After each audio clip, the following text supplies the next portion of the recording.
तो ऐसा लगता है इतने बड़े स्टेज के इस तरफ खड़ा होना। मैंने इस लाइन से अपनी स्पीच इसलिए स्टार्ट की क्योंकि अभी कुछ टाइम पहले तक मैं भी वहाँ ऑडियंस में बैठी हुआ करती थी।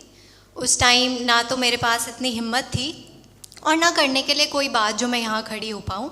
Plus I am a professional introverted person, so I never thought that I would be standing here in the future. सपने देखना ईजी होता है पर उन्हें पूरा करना, कई बार ऐसा होता है कि आप किसी चीज़ के पीछे इतने पागल होते हो पर दुनिया आपको ये समझाने में लग जाती है कि ये तो पॉसिबल ही नहीं है। आज मैं यहाँ खड़ी हूँ तो मेरे पास करने के लिए बात भी है और हिम्मत भी। Hi everybody, my name is Riya Yadav. I am a national judo player and along with that I have also been a social media content creator. I create fitness related content on social media and I have more than 3 lakh followers on Instagram. मेरी कहानी एक बहुत ही आम जगह से शुरू हुई। I come from a small village in Saharanpur and I was born in a middle class family. मेरा जन्म किसी बहुत ही अमीर परिवार में नहीं हुआ कि बचपन से ही मैं जिस चीज़ पर हाथ रख दूँ और वो मुझे मिल जाए। पैसा कभी घर में इतना था ही नहीं कि हम बिना सोचे समझे कुछ भी खरीद पाएँ, पर हाँ इतना ज़रूर था कि हमारी छोटी सी दुनिया में हम सुकून से जी पाएँ। मुझे यकीन है जब मैं पैदा हुई होंगी तो मेरे पेरेंट्स ने भी बाकी सब पेरेंट्स की तरह यही सपने देखे होंगे कि हमारी लड़की को एक अच्छी एजुकेशन मिले, एक अच्छी हेल्थ मिले और एक सेफ जॉब मिले और लास्ट में यही सोचा होगा कि एक अच्छा पार्टनर मिल जाए। एक ऐसी लाइफ जो सबको परफेक्ट लगे, जिसमें कोई रिस्क ना हो, कोई पागलपन ना हो।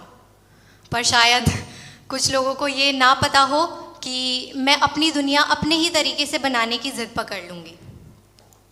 मैं ये भी मानती हूँ कि मैं बहुत सारी चीज़ों में काफ़ी लकी भी रही हूँ, जैसे कि जिस घर, जिस परिवार, जिस देश में मैं पैदा हुई, जिस तरीके की एजुकेशन, जिस तरीके की सपोर्ट मुझे मिला अपने करियर में, ऐसा बहुत कम लोगों को मिलता है, खासकर लड़की होते हुए। तो मुझे याद है जब पहली बार स्कूल में जूडो स्टार्ट हुआ, as I am a national judo player, तो मेरी कहानी वहाँ से शुरू होती है जब मुझे बचपन से ही स्पोर्ट्स का, फिज़िकल एक्टिविटीज़ का बहुत शौक़ रहा है। मैं अपने कज़न्स, अपने दोस्तों के साथ बाहर खेलने में इतना ज़्यादा मगन हो जाती थी कि मुझे ना खाने की टेंशन रहती थी और ना ही अपने होमवर्क की, ना किसी भी चीज़ की। तो जब स्कूल में जूडो स्टार्ट हुआ मैं बहुत ज़्यादा एक्साइटेड हो गई। मुझे फाइनली एक ऐसी फील्ड, ऐसा गेम मिलने जा रहा था जिसमें मैं कम्पीट भी कर सकती हूँ। और मुझे एक ज़िद भी थी बचपन से। एक वो होता है ना, जैसे एक डॉन बनने वाली आदत होती है कि आपके आसपास जो बच्चे होते हैं वो आपको चिढ़ाते हैं, परेशान करते हैं, तो आपको होता है कि तेरी हिम्मत कैसे हुई मुझे ये बोलने की कि तू जानता है मैं कौन हूँ। तो ऐसे करके मेरे अंदर थोड़ी डॉन बनने वाली आदत ज़्यादा थी। तो मुझे हमेशा ये रहता था कि मैं कुछ ऐसा सीख लूँ कि मैंने सबक सिखा सकूँ। तो जब स्कूल में जूडो स्टार्ट हुआ मैं बहुत ज़्यादा एक्साइटेड हो गई कि अब फाइनली मुझे अपना सपना पूरा करने का मौका मिलेगा। बट उस टाइम पे मेरी एज इतनी नहीं थी, तो मुझे सर ने बोला कि अभी आप छोटे हो, चोट लग जाएगी, तो आप अभी स्टार्ट नहीं कर सकते हो। मैंने 1 साल वेट किया, मैं झांक के देखती रहती थी कि क्या कर रहे हैं सब लोग, कैसे कर रहे हैं, और मेरे दिमाग में ये रहता था कि जल्दी से मुझे ये करने का मौका मिले और मैं जो मेरे सपने हैं दूसरों को मारपीट करने के, वो मैं पूरे कर पाऊँ। तो 1 साल वेट करने के बाद मुझे फाइनली चांस मिला कि मैं क्लासेस ज्वाइन कर पाऊँ। और उस टाइम पे एक, जब आप कुछ अलग कर रहे होते हो ना, तो आपके अंदर अलग ही कॉन्फिडेंस रहता है कि जो सब नहीं कर रहे वो मैं कर रही हूँ, तो बहुत अच्छा लगता है। प्लस जब मैंने स्टार्ट किया तो स्कूल की असेंबली से लगभग 40-45 मिनट पहले हमारी क्लास होती थी और इतना ही टाइम मिलता था। तो कभी कभी जब मैं पीछे मुड़ के देखती हूँ और सोचती हूँ कि मैंने जो किया वो क्यों किया, क्यों मैंने 10 साल की उम्र में सुबह 4 बजे उठ के, जब इतनी ठंड में लोग अपने कंबल से बाहर निकलने का भी नहीं सोचते, मैं क्यों 4 बजे उठ के, वो भी स्कूल से पहले, ट्रेनिंग करने जाती थी। फिर मुझे रियलाइज़ हुआ कि बचपन से ही मेरे अंदर ये जज्बा था, ये आप कह लो कि मेरे पेरेंट्स की वजह से, क्योंकि मेरे पेरेंट्स दुनिया के सबसे अमेजिंग पेरेंट्स हैं। जब लड़ना आसान नहीं था तब वो मुझे गांव से शहर में लेके आए पढ़ाई के लिए, और उस टाइम पे एक तरफ ये प्रेशर था, लोग सोचते थे कि क्यों तुम लड़की को बाहर लेकर जा रहे हो, क्योंकि गांव में हम जॉइंट फैमिली में रहते थे तो इतना आसान नहीं था लड़कियों को बाहर ले जाकर पढ़ाना। पर मेरे पेरेंट्स मुझे सहारनपुर लेकर आए, एक शहर में लेकर आए पढ़ाने के लिए। तो एक वो रिबेल नेचर जो मेरा था कि मेरे पेरेंट्स ने मेरे लिए इतना हार्डवर्क किया है, सबसे लड़े हैं, तो मुझे भी कुछ ऐसा करना चाहिए जिसमें मैं सबको दिखा सकूं कि मेरे पेरेंट्स मेरे को क्यों लेकर आए।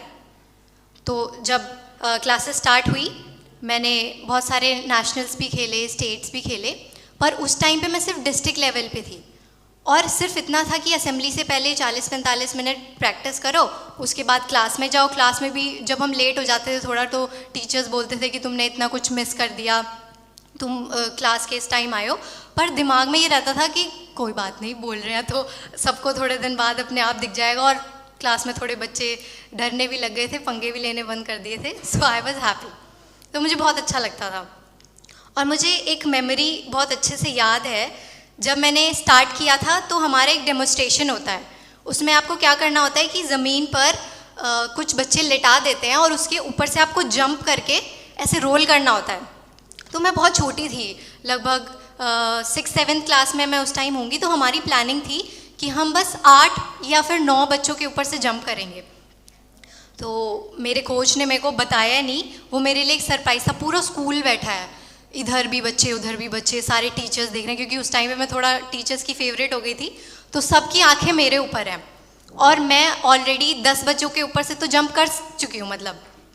और फिर सर एकदम से माइक में अनाउंस करते हैं कि अब ये 11 और 12 बच्चों के ऊपर से भी जंप करेगी। I was like really, I don't think so. But उन्होंने जब बोल दिया तो मेरे पास और कोई ऑप्शन नहीं था। मैंने अपने मन में सोचा कि अगर गिरी तो वो जो लास्ट में लेटा है उसकी हड्डी टूटेगी, पर अगर कर दिया तो सब लोग बोलेंगे कि कितना अच्छा किया। तो मैं थोड़ा दूर जाती हूँ और मैं एक अच्छा सा रन लेती हूँ और सब कुछ दिमाग में भूल के मैं जंप लेती हूँ। और मैंने लिटरली 11-12 बच्चों के ऊपर से काफ़ी एफर्टलेसली जंप कर दिया। और उस टाइम पे मुझे फर्स्ट टाइम रियलाइज़ हुआ कि इतनी सारी तालियों की गड़गड़ाहट एक साथ कैसी लगती है सुनने में। My coach mister Jonty Singh is a very very hard working person. उन्होंने हमें कभी भी किसी भी चीज़ की कमी नहीं होने दी। अगर हमारे पास कुछ नहीं भी है तो वो उसका कुछ ऑल्टरनेट ढूंढ के ले आते थे कि अगर ये नहीं है तो इस चीज़ से वही हमें रिजल्ट्स दिखेंगे। तो उस टाइम पे हमारी टीम पूरे सहारनपुर की क्या पूरे स्टेट की बेस्ट टीम हुआ करती थी। हम 4-4, 5-5 घंटे अच्छे से मेहनत कर रहे हैं, फिर रनिंग कर रहे हैं, बाउट्स कर रहे हैं। और बाउट्स में क्या होता था कि जो पार्क में घूम रहे होते थे ना लोग, वो रुक के हमें देख के चीयर करते थे, क्लैपिंग करते थे कि वाओ। तो एक वो था कि बहुत खुशी मिलती थी कि मैं कुछ ऐसा कर रही हूँ जो लोगों को पसंद आ रहा है। तो उस टाइम पे मुझे सिर्फ इतना था कि लाइफ बहुत अच्छी चल रही थी। मैं नेशनल्स खेल रही थी, स्टेट खेल रही थी, एक बढ़िया सब कुछ चल रहा था। फिर उसके बाद क्या हुआ कि इस बीच में मैंने गलतियाँ बहुत करी, क्योंकि क्या होता है ना कि जब सब कुछ ऐसे लाइन में परफेक्ट नहीं चलता है, ऐसे ग्राफ ऐसे ऐसे चलता रहता है। अगर चीज़ें अच्छी जा रही हैं तो चीज़ें ख़राब भी जाएंगी, अगर आप अप हो तो डाउन भी आओगे ज़रूर। तो मेरी गलतियाँ ये रही कि मैं अपनी डाइट को लेकर बिल्कुल भी सीरियस नहीं थी। मुझे सब समझाते थे, कोचेस भी, मेरे पेरेंट्स भी, सब लोग, पर मैं डाइट को लेकर इतना सीरियस नहीं थी। अब आप देखो, अगर आप इतना वर्कआउट कर रहे हो, इतना कुछ कर रहे हो, तो आपकी डाइट इतनी अच्छी होनी चाहिए कि आपकी बॉडी वो सब कुछ हैंडल कर पाए। पर मैंने अपनी डाइट को कभी इतना सीरियसली नहीं लिया, तो उसके नेगेटिव रिजल्ट्स तो दिखेंगे ही। I was in national university judo championship और उसकी फाइनल बाउट में मेरा नी इतनी बुरी तरह इंजर्ड हुआ कि मैं खड़े भी नहीं रह पा रही थी। मैंने किसी तरह अपने आप को उठाया, क्योंकि बाउट तो कंप्लीट करनी थी। मैंने कभी भी ऐसे टैप आउट करके मैं बाहर नहीं गई थी। तो मेरे दिमाग में एक वो था कि करनी ही करनी है, चाहे मैं हार जाऊँ, बट मैं ऐसे जाऊँगी कि मैं पूरी बाउट अपनी कंप्लीट करके जाऊँगी। तो मैं खड़ी हुई, मैंने किसी तरह अपने आप को संभाला, मैं बाहर आई। सब लोगों ने हिम्मत दी कि कोई बात नहीं, चोट लग जाती है। पर मैं अंदर से इतनी ज़्यादा टूट गई थी, वो हार इतनी ज़्यादा मेरे दिल पर लगी, क्योंकि आप हारते तो कई बार हो, मैं भी कई बार हारी थी उससे पहले। पर ऐसे चोट लग के जब आप हारते हो तो आपके दिमाग में पहले से ही ये चीज़ सेट हो जाती है कि अब मुझे टाइम लगेगा, अब मुझे रुकना पड़ेगा। और मेरे दिमाग में हमेशा ये डर रहता था कि अगर मैंने अपनी प्रैक्टिस मिस करी तो कहीं ना कहीं कोई ना कोई मुझसे ज़्यादा अच्छा कर रहा होगा और वो मेरे से आगे निकल जाएगा, और ये चीज़ मुझे मंजूर नहीं थी। तो उस टाइम पे मेरे दिमाग में बहुत गुस्सा भर गया, एक फ्रस्ट्रेशन भर गई कि मैं क्यों हारी, क्यों मुझे चोट लगी, मैं सब कुछ परफेक्ट कर रही थी, फिर मेरे साथ ऐसा क्यों हुआ। और मेरे दिमाग में सिर्फ यही चल रहा था कि मुझे अब रुकना नहीं है, मुझे करना है और मुझे लड़ना है और मुझे फिर से खेलना है। पर मेरे कोचेस भी, डॉक्टर्स भी सब ये बोल रहे थे कि तुम्हें रेस्ट लेना पड़ेगा, एक ब्रेक लेना पड़ेगा, नहीं तो फ्यूचर के लिए और ज़्यादा प्रॉब्लम हो सकती है, तुम्हारा नी परमानेंटली डैमेज भी हो सकता है, तो तुम्हें रुकना पड़ेगा। पर मैंने किसी की बात ही नहीं मानी। मुझे उस टाइम पे ये चीज़ समझ ही नहीं आ रही थी कि मैं अपने लिए खुद ही एक गड्ढा खोद रही हूँ, कि मैं अपने फ्यूचर में शायद आगे नहीं खेल पाऊँगी, मेरी चोट पूरी अच्छी तरह से ठीक नहीं हो पाएगी कभी भी। बहुत ज़्यादा फ्रस्ट्रेट हो गई थी, क्योंकि जब आप दुख में होते हो ना, जब आपको, या गुस्से में होते हो, तो आपको लगता है कि आपसे ज़्यादा दुख और किसी के पास है ही नहीं।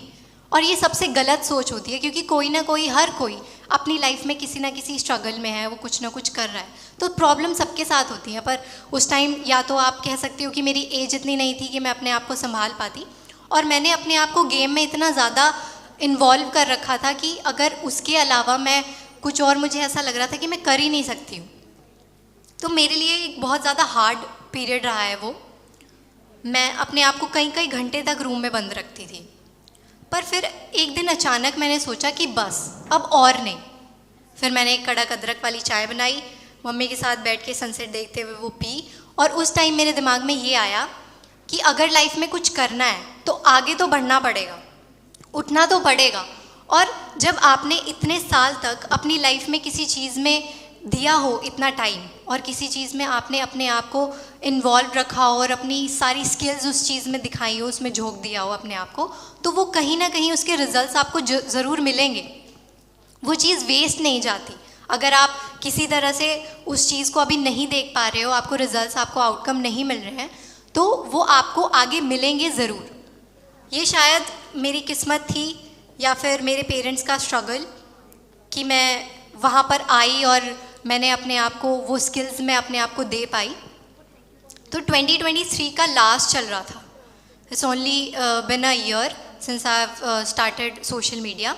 तो 2023 का लास्ट चल रहा था, दिसंबर आई थिंक, और मैं ऐसे ही कुछ देख रही थी, तो मेरे दिमाग में आया कि मैं भी तो वीडियोस बना सकती हूँ। क्योंकि मैं जब उठी, जब मैंने अपना कमबैक किया, मैंने फिर से प्रैक्टिस करनी स्टार्ट की, तो मैंने अपने आप को रिकॉर्ड करना स्टार्ट कर दिया था। अपने मूवमेंट, अपनी मिस्टेक्स और सब कुछ एनालाइज करने के लिए मैं अपने आप को रिकॉर्ड करने लग गई थी।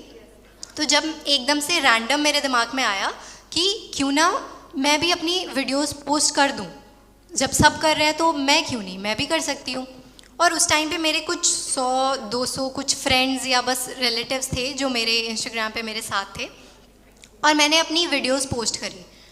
मुझे उस टाइम पे ये नहीं पता था कि मेरी वीडियोस इंस्टाग्राम की मिलियंस ऑफ स्क्रीन तक जाने वाली हैं। बिल्कुल भी अनएक्सपेक्टेड था मेरे लिए ये, क्योंकि ये मेरी फील्ड ही नहीं थी। मुझे बचपन से शौक तो था कि हाँ, सब लोग मुझे प्रेज़ करें, देखें, एक फेम का मेरे अंदर कीड़ा तो था, पर मुझे ये नहीं पता था कि ऐसे अनएक्सपेक्टेड सर्कमस्टांसेस में मुझे ऐसा कुछ करने का मौका मिलेगा। तो मैंने वीडियोस पोस्ट करी, and the videos literally exploded. पहले उन पे लैक्स में कुछ व्यूज़ आए, और फिर मिलियंस में हर वीडियो पे। मुझे नहीं पता था कि क्या हो रहा है, बट स्टिल हो रहा था, क्योंकि मैं हमेशा से अपनी प्रैक्टिस को लेके, अपनी टेक्निक्स को लेके बहुत ज़्यादा डेडिकेटेड रही हूँ कि अगर मुझे ये चीज़ करनी है तो मैं कंसिस्टेंट थी कि मुझे करना ही करना है। भले ही चोट लग रही है या कुछ भी हो रहा है, बट मुझे प्रैक्टिस पे जाना है और मुझे करना है। तो मैं सिर्फ अपने आप को ऐसे ही रिकॉर्ड कर रही थी, जो रोज़ मैं चीज़ें कर रही थी वो मैं रिकॉर्ड कर रही थी। मेरे लिए भले ही नॉर्मल थी कि सब करते हैं प्रैक्टिस, मैं भी कर रही हूँ, इतने सारे प्लेयर्स हैं इस दुनिया में, सब करते हैं मैं भी कर रही हूँ। बट एक वो जो रिकॉर्ड करना मैंने स्टार्ट किया और लोगों ने वो देखा, तो उन्हें लगा कि ये चीज़ एक्सेप्शनल है, ये सब लोग नहीं कर रहे हैं। तो मुझे उस चीज़ में एक बढ़ावा मिला कि एक ऐसा प्लेटफॉर्म मिला जिसमें मैं अपने आप को रिप्रेजेंट कर पाऊँ। तो लाइफ बहुत अच्छी चल रही थी उस टाइम पे। हमारी सोसाइटी में सक्सेस और हार्डवर्क का एक बहुत ही ज़्यादा रिडक्टिव व्यू बना लिया। सबको जल्दी जल्दी सक्सेस चाहिए, हार्डवर्क किसी को नहीं करना, पर सबको सक्सेस बहुत जल्दी चाहिए कि बस हम ये करें और हमें ये मिल जाए। पर as a fitness content creator मैंने ये चीज़ सीखी है कि आपको पेशेंस रखना बहुत ज़रूरी है। भले ही आप किसी गेम में हो या आप कुछ भी कर रहे हो, कोई बिजनेस कर रहे हो, कोई काम कर रहे हो, आपको उसमें पेशेंस और हार्डवर्क दोनों की बहुत ज़्यादा ज़रूरत है। अगर आपको ये लगता है कि आपको जल्दी से कुछ भी मिल जाएगा तो ऐसा पॉसिबल नहीं। अगर सब बोलते हैं कि तुमने 1 साल में तुम्हें इतना कुछ मिल गया, लोग बोलते हैं कि करना ही क्या पड़ा, पर अगर आप देखो तो मैं 8 साल की 10 साल की उम्र से उस चीज़ में लग रही हूँ। भले ही मैंने रिकॉर्ड करना बहुत लेट स्टार्ट किया, पर मैं अपना काम बहुत पहले से कर रही हूँ। तो ऐसा नहीं है कि आप कुछ भी स्टार्ट करो और आपको एकदम से वो चीज़ मिल जाए। आपको उसमें अपने आप को झोंकना पड़ेगा, पसीना बहाना पड़ेगा, तब जाके वो चीज़ मिलेगी। अगर मैं चाहती तो, क्योंकि इंजरी मेरी इतनी बढ़ चुकी थी कि मैं किसी भी टूर्नामेंट में जा रही थी, चलो जीत भी रही थी पर हार भी रही थी, और वो हार कहीं ना कहीं मुझे अपने सपने पूरे करने के लिए रोक रही थी। तो अगर मैं ये सोच के बैठ जाती कि मुझे तो बस एक प्रोफेशनल जूडो प्लेयर ही बनना था और अब मेरी लाइफ में कुछ बचा नहीं है, अब मैं कुछ कर नहीं सकती, आपके पास हमेशा एक बैकअप प्लान होना ही होना चाहिए कि अगर आप एक चीज़ नहीं कर पाए तो आप दूसरी चीज़ में लग जाओ, आप दूसरी चीज़ कर पाओ। मुझे तो ये रैंडम मिला, बट मैं सबको यही बोलना चाहूँगी कि वो एक चीज़ साइड बाय साइड अपने साथ रखें ज़रूर। एम्बिशन सबसे ज़्यादा इम्पॉर्टेंट चीज़ों में से एक है, और ख़ासकर हम लड़कियों के लिए, क्योंकि जिस दुनिया में हम आज जी रहे हैं ये एक हिस्टोरिकल मोमेंट है। वो कैसे कि जो पुराने टाइम में बंधन हुआ करते थे, जो लिमिटेशंस, जो रिस्ट्रिक्शंस हुआ करते थे कि लड़कियां ये नहीं कर सकती, लड़कियां वो नहीं कर सकती, आज वो सब तोड़ने का मौका है हमारे पास। अगर हम चाहें तो अपने सपने, अपनी उम्मीदों के साथ हम अपने आप को ग्रो कर सकते हैं, अपने आप को बढ़ावा दे सकते हैं, किसी भी प्लेटफॉर्म पे जाके कुछ भी कर सकते हैं। I never thought that I would be standing here in the future. मैंने नहीं सोचा था और ना मुझे ये पता था कि ये मेरी फील्ड है, बट अगर आप अपनी काम को लेके सीरियस हो, अगर आप उस चीज़ को कर रहे हो बहुत अच्छे से, तो आपको कहीं ना कोई प्लेटफॉर्म ऐसा मिल जाएगा कि आपके आसपास जो लोग होंगे वो आपको देखेंगे और बोलेंगे कि ये तुमने कैसे किया, और तुमसे पूछेंगे। अभी भी मुझे बहुत कुछ सीखना है, मैं अभी भी ये नहीं मानती हूँ कि मुझे बहुत ज़्यादा कुछ सक्सेस मिल गई है, पर हाँ इतनी मिल गई है कि जितनी मैंने सोची ना थी, जितनी मेरे पेरेंट्स ने नहीं सोची थी, किसी ने नहीं सोची थी। तो मैं बस यही कहना चाहूँगी कि किस्मत साथ देती है, सब कुछ साथ देता है, बस वो कलम पकड़ के आपको अपनी किस्मत लिखने की देर है। अगर अब अंधेरा है आपकी लाइफ में तो सूरज जल्दी ही निकलेगा, बस आपको हिम्मत नहीं हारनी है। बस हमेशा एक आगे बढ़ने की भूख होनी चाहिए आपके अंदर कि मुझे कुछ ना कुछ तो करना है, बैठना नहीं है एक जगह पे कि ये नहीं हुआ तो ये भी नहीं, कुछ नहीं हो पाएगा। आपको हमेशा अपने आप को और आगे ग्रो करना है। Thank you very much.